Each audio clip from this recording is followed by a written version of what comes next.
Good morning, friends. Welcome to our YouTube channel CS Sansar. This is CS Tuti Mahajan. Today, I'm here to discuss with you Section 206 AB and Section 206 CCA. Let's see.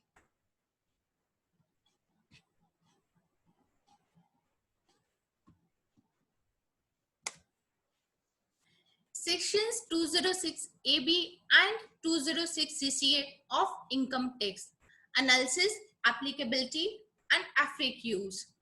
तो अब हम देखते हैं कि ये जो दो नए सेक्शंस हैं जो कि एप्लीकेबल होने जा रहे हैं विद इफेक्ट फ्रॉम 1 जुलाई 2021, तो इन सेक्शंस के बारे हम लोग डिटेल में अब चेक करते हैं. Introduction. Finance act 2021 introduced new sections 206 AB and 206 CCA, levying the double TDS rate for the non-filers of ITR of 2 previous years. तो जिन लोगों ने 2 प्रीवियस ईयर्स की ITR फाइल नहीं की है उनके लिए ये दो नए सेक्शंस जो हैं वो उन्होंने इंट्रोड्यूस कर दिए हैं, जिसके अंदर क्या है, TDS और TCS का रेट क्या रहने वाला है, double. This is applicable when the total tax deducted or collected is more than rupees 50,000. तो दो क्राइटेरियाज है, 2 साल की ITR फाइल नहीं की है और उनका TDS और TCS 50,000 या उससे ज्यादा है. This section applies to all payments except a few like payment of salaries, premature withdrawal of PPF, etc. तो इन चीजों को छोड़ के बाकी सबके ऊपर ये सेक्शन जो है, जो भी पेमेंट्स है उसके ऊपर अप्लाई होने जा रहा है. Intention. With an intent to penalize the non-filers of the income tax returns, CBDT introduced new sections, namely 206 AB and 206 CCA. जैसे कि आप सबको पता है कि गवर्नमेंट क्या चाह रही है कि हर चीज हमारी स्ट्रीमलाइन हो, हर चीज हमारी ऑनलाइन हो. तो उसके लिए वो चाहते हैं कि हर एसएससी जो है वो टैक्स पेयर अपने रिटर्न फाइल करे. तो इनकेस अगर आपने 2 साल के रिटर्न फाइल नहीं किया है तो उस चीज को पैनलाइज करने के लिए ये दो नए सेक्शंस जो है वो इंट्रोड्यूस किए जा रहे हैं. What are sections 206 AB and 206 CCA? Section 206 AB is a newly introduced section for deduction of a higher TDS rate for non-filers of income tax returns.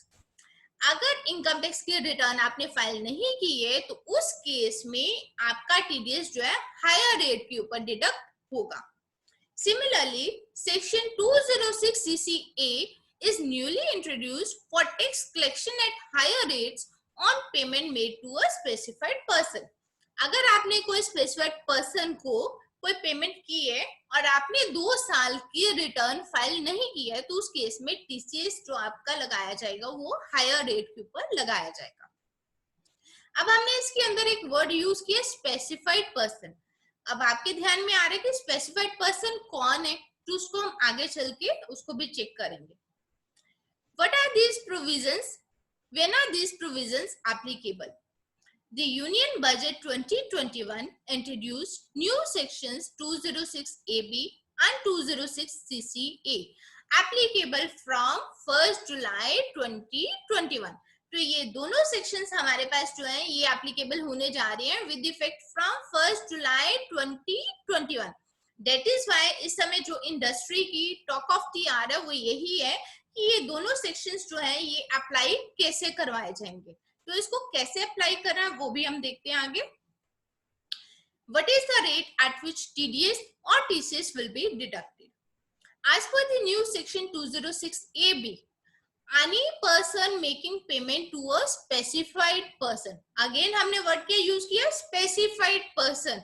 A specified person क्या है जो कि मैंने बोला आगे चल के हम देखते हैं. Shall be liable to deduct TDS at the higher of the following rates. Twice the specified rate as per relevant provisions of the income tax act. जो हमारा रेट चल रहा है अगर उसने 2 साल की आईटीआर फाइल नहीं की और उसका टीडीएस या टीसीएस 50,000 से ज्यादा है तो उसके ऊपर जो टीडीएस कटेगा ट्वाइस जो स्पेसिफाइड रेट है उसका डबल कटेगा, या फिर ट्वाइस द रेट और rates in force if modified by CBDT. अगर कोई मॉडिफाई होता है तो उसका भी डबल लगेगा एट द रेट ऑफ 5%. तो मैक्सिमम क्या रहने वाला है एट द रेट ऑफ 5%। तो इनमें से जो भी आपका हायर होगा उसके ऊपर जो स्पेसिफाइड रेट है उसका डबल या फिर मैक्सिमम आपका जाएगा एट द रेट ऑफ 5% तक। नेक्स्ट हम देखते हैं, as per the new section 206 CCA, any person making payment to a specified person shall be liable to collect TCS at the higher of the following rates। दो section चल रहे हैं simultaneously. 206 AB में जो TDS के लिए कह रहा है वही 206 CCA के अंदर TCS के लिए वर्डिंग आ रही है। shall be liable to collect TCS at the higher of the following rates। कौन सा rate? Twice the specified rate as per relevant provisions of the Income Tax Act. जो रेट है इसके लिए उसका double at the rate of 5%। ठीक है, तो या फिर एट द रेट ऑफ 5%। तो मैक्सिमम कौन सा रहने वाला आपका? 5% ही रहने वाला। अब हम देखते हैं, in addition to non filing of income tax return if the specified person does not furnish PAN. इसके अंदर क्या बोल दिया? अगर उसने आपको पैन नंबर नहीं दिया, then the TDS or TCS rate shall be higher than the rates prescribed in this section or sections 206 AB and 206 CCA। That means क्या हुआ? Let us suppose हम एक कॉन्ट्रैक्टर का TDS काट रहे हैं, हमने उसका क्या काटना है? 1% और 2% हम लोग डिडक्ट करते हैं। ठीक है, कि इंडिविजुअल है या फर्म है या कंपनी है, उसी के अकॉर्डिंगली हम लोग क्या करते हैं? 1% और 2% उसका डिडक्ट करते हैं। लेकिन इनकेस अगर उसके पास पैन नंबर नहीं है तो हम उसका TDS कितना डिडक्ट करते हैं? 20%। तो हर तरह से गवर्नमेंट क्या चाहती है कि मेरा रेवेन्यू तो इंक्रीज होता रहे। तो उन्होंने क्या बोला कि अगर आपने लेट अस सपोज अगर हम इस सेक्शन के अंदर उसको कंप्लाई करते हैं तो उसका अगर TDS जो है 194C का है, लेट अस सपोज 2% है, तो उसका डबल क्या हो गया आपका? 4%। लेकिन अदरवाइज अगर आपने पैन नंबर नहीं दिया तो उसका TDS कहाँ जाएगा? 20%। तो उन्होंने आपको क्लियर कट नीचे मेंशन कर दिया कि आप उस चीज को इसके साथ रिलेट मत करना। अगर आपने पैन फर्निश नहीं किया तो आपके जो हायर रेट्स हैं वही लगने वाले हैं। अगर पैन फर्निश नहीं करोगे तो 20% ही TDS आपका कटेगा। उस केस में ये वाले सेक्शंस अप्लाई नहीं होंगे। दैट मीन्स गवर्नमेंट हर तरह से चाहती है कि जहां से उसे रेवेन्यू ज्यादा आए उसी वे से उसके पास रेवेन्यू आए। Next, who shall pay a higher TDS or TCS under sections 206 AB and 206 CCA। तो इसके अंदर हम क्या कहेंगे? Specified person. तो अब हम देखते हैं कि स्पेसिफाइड पर्सन कौन है। A specified person as mentioned under these sections is someone who fulfills the following conditions। अब conditions क्या क्या हैं? The total amount of deduction and collection of tax means TDS and TCS in the case of the specified individual is the rupees 50,000 or more in each of these 2 previous years। जिसके अंदर उसने क्या बोल दिया कि TDS और TCS का amount जो है वो 50,000 या उससे ज्यादा होना चाहिए। Has not filed income tax returns for 2 preceding years।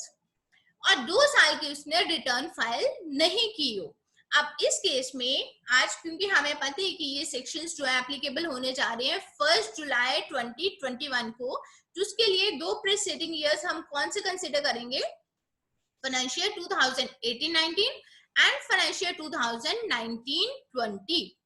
The respective due dates of the ITR filing of the previous years have expired and it does not apply to a non-resident who does not have a permanent establishment in India। तो non resident के ऊपर जिसकी कोई permanent establishment India में नहीं है उसके ऊपर अप्लाई नहीं होना जा रहा। दैट मीन्स क्रक्स क्या बना आपका कि ये सेक्शंस किसके ऊपर अप्लाई होंगे? जिसने 2 साल की ITR फाइल नहीं की है। 2 साल कौन से? फाइनेंशियल 2018-19 एंड फाइनेंशियल 2019-20 और उसका TDS या TCS 50,000 या उससे ज्यादा है, तो उसको हम क्या कहेंगे? Specified person.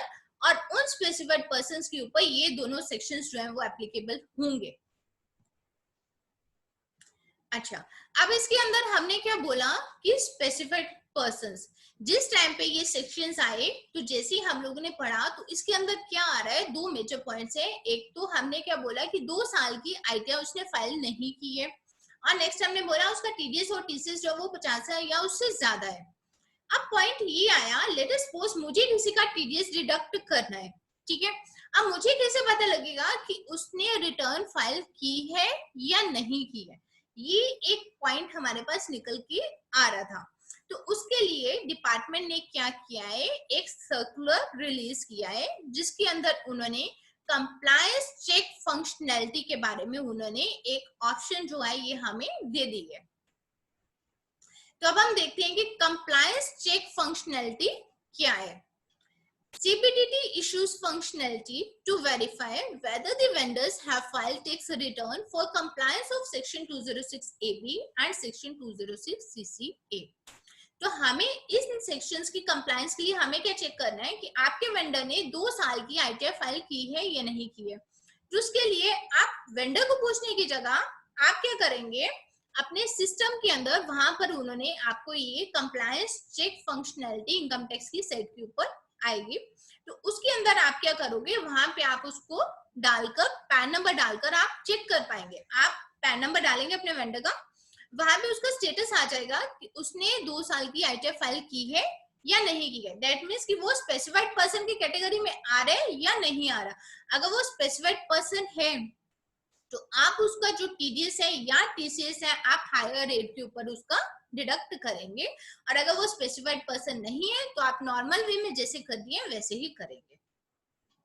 अब उसके अंदर कैसे रहेगा, उसके अंदर क्या है, जैसे आप वहां पे पैन नंबर डालोगे तो आप सिंगल पैन नंबर भी डाल पाएंगे और आप मल्टीपल, अगर आपके पास बल्क पैन है तो वो भी आप डाल पाओगे वहां पर। As per circular number 11 issued on 21 June 2021, the deductor can verify from income tax portal about its vendor status of filing tax return in preceding 2 years. तो ये एक सर्कुलर रिलीज किया है, सर्कुलर नंबर 11 इश्यूड ऑन 21 जून 2021, जिसके अंदर उन्होंने इस compliance check functionality के बारे में बताया है कि ये फंक्शनैलिटी के साथ आप अपने वेंडर का चेक कर पाओगे स्टेटस क्या है कि उसने 2 साल की रिटर्न फाइल की है या नहीं की।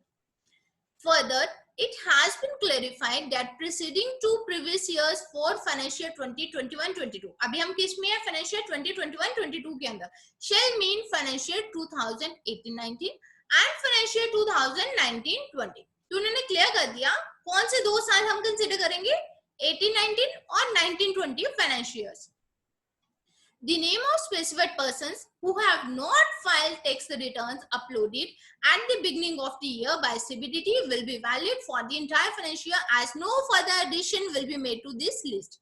तो इसके अंदर क्या होगा, जैसे हमारे पास ये वाली फंक्शनैलिटी आएगी, इसके अंदर उन्होंने CBDT ने क्या कर दिया है, जो स्पेसिफाइड पर्सन है उसकी लिस्ट उन्होंने प्रिपेयर कर ली है। तो जो भी स्पेसिफाइड पर्संस है, एक वो एक्स अमाउंट की, एक्स नंबर ऑफ पर्संस की, वहां पर आपको स्पेसिफाइड पर्संस की लिस्ट है उनके पोर्टल पर, ठीक है। जिसके अंदर क्या होगा, एडिशन नहीं होगी लेकिन डिलीशन होती जाएगी।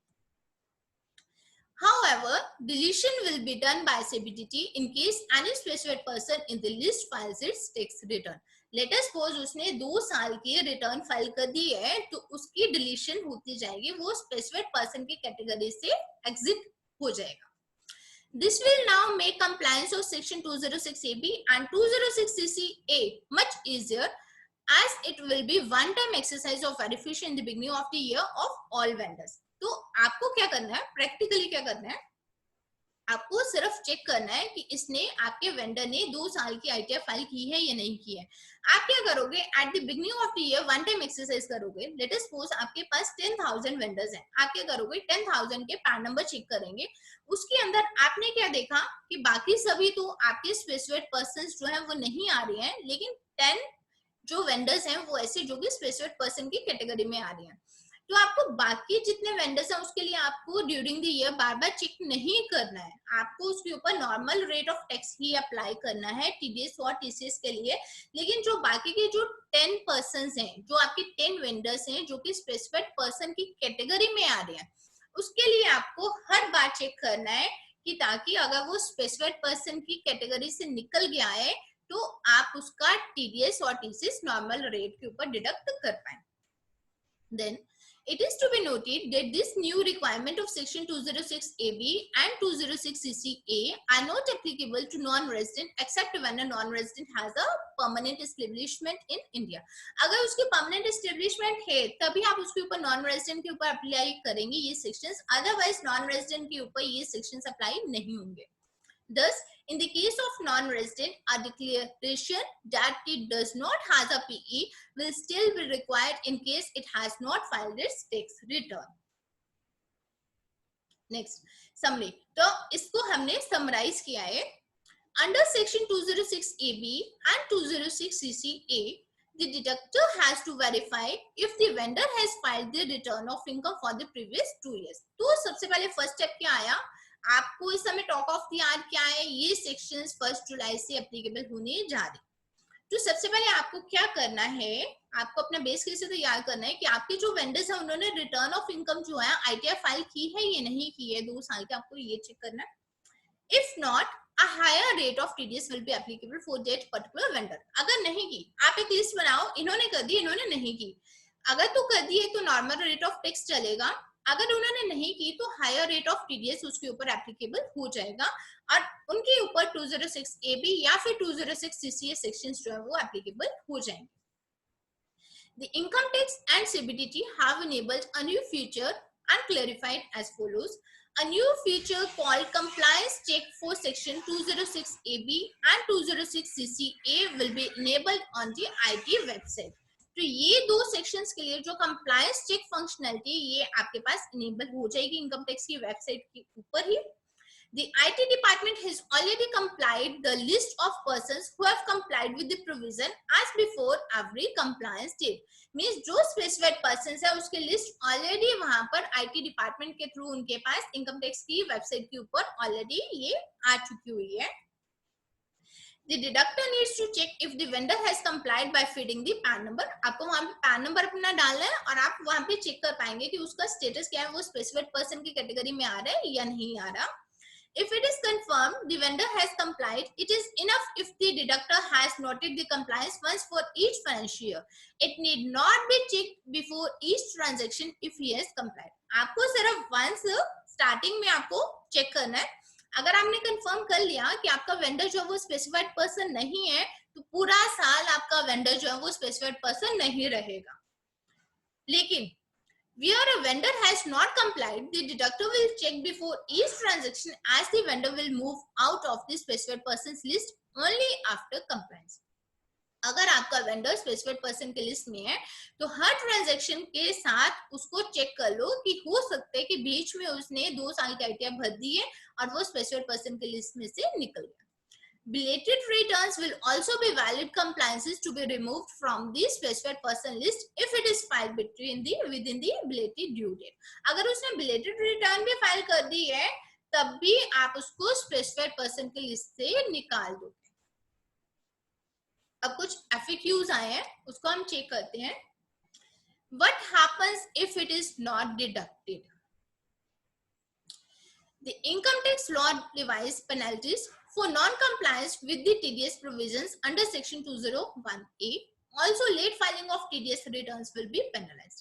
इसके अंदर क्या बोला है, हमने क्या बोला, ये 2 सेक्शंस अगर आप देखो इसको क्यों ये टॉक ऑफ द आवर क्यों बने, इसके अंदर हमने बोला 206AB एंड 206CCA कि इसके अंदर जो TDS है और जो TCS है वो हायर रेट के ऊपर डिडक्ट होगा. बट ये सेक्शंस आए क्यों, आपने कहीं ये चेक किया? क्योंकि 1 जुलाई से एप्लीकेबल क्या होने जा रहा है, सेक्शन 194Q. ऑलरेडी जो इस टाइम पे एप्लीकेबल है सेक्शन 206C1H, जिसके अंदर हमने बात की थी कि टीसीएस अप्लाई कर दिया. अगर 50 लाख से ऊपर की आपकी सेल हो रही है या 50 लाख के ऊपर की पेमेंट है तो उसके ऊपर टीसीएस अप्लाई हो गया. ये अप्लाई हुआ 1 अक्टूबर 2020 से. अब 1 जुलाई 2021 से अप्लाई होने जा रहा है 194Q. अब उसका इंटरप्ले भी आ गया. 1 जुलाई 2021 से उन्होंने क्या बोल दिया, आइदर 194Q अप्लाई होगा और या फिर सेक्शन 206C1H अप्लाई होंगे. तो ये दोनों मीन्स या तो आपका टीडीएस कटेगा या आपके ऊपर टीसीएस अप्लाई होगा. अच्छा, अब क्योंकि 1 जुलाई 2021 से टीडीएस और टीसीएस की हम बात करें इन दोनों सेक्शंस की, तो उसके लिए उन्होंने क्या कर दिया कि टीडीएस और टीसीएस तो अप्लाई आप कर ही रहे हो, लेकिन अगर आपने स्पेसिफाइड पर्सन की कैटेगरी में आ गए, दैट मीन्स अगर आपके वेंडर ने 2 साल की आईटीएफ फाइल नहीं की और उसका टीडीएस और टीसीएस जो है वो 50,000 से ज्यादा है, तो उसने क्या कर दिया, 2 और सेक्शंस लाके आपके पास रख दिए, section 206 A B and section 206 C C ए।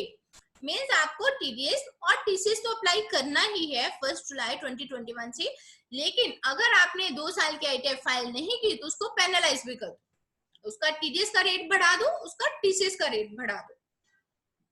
तो इसके लिए उन्होंने क्या किया, अब क्वेश्चन आया what happens if it is not deducted. अगर आपने किसी का टीडीएस डिडक्ट करना था या टीसीएस उसके ऊपर लगाना था तो आपने नहीं किया, तो उस केस में क्या होगा, मेनली इसके अंदर क्या आया है कि जो आपके परचेजेस है उसका 30% डिसलो होगा। अभी वो आगे निकल के आएंगे ये सारे पॉइंट्स, क्योंकि अभी 1 जुलाई को तो ये अभी एप्लीकेबल होगा, देन उसके बाद अभी कई सारी इंफॉर्मेशन जो है इंडस्ट्री में प्रैक्टिकली कैसे अप्लाई करना है, कई सारी क्वेरीज गई हुई है, तो इसके अंदर वैसे 30% डिसलो रहने वाला है।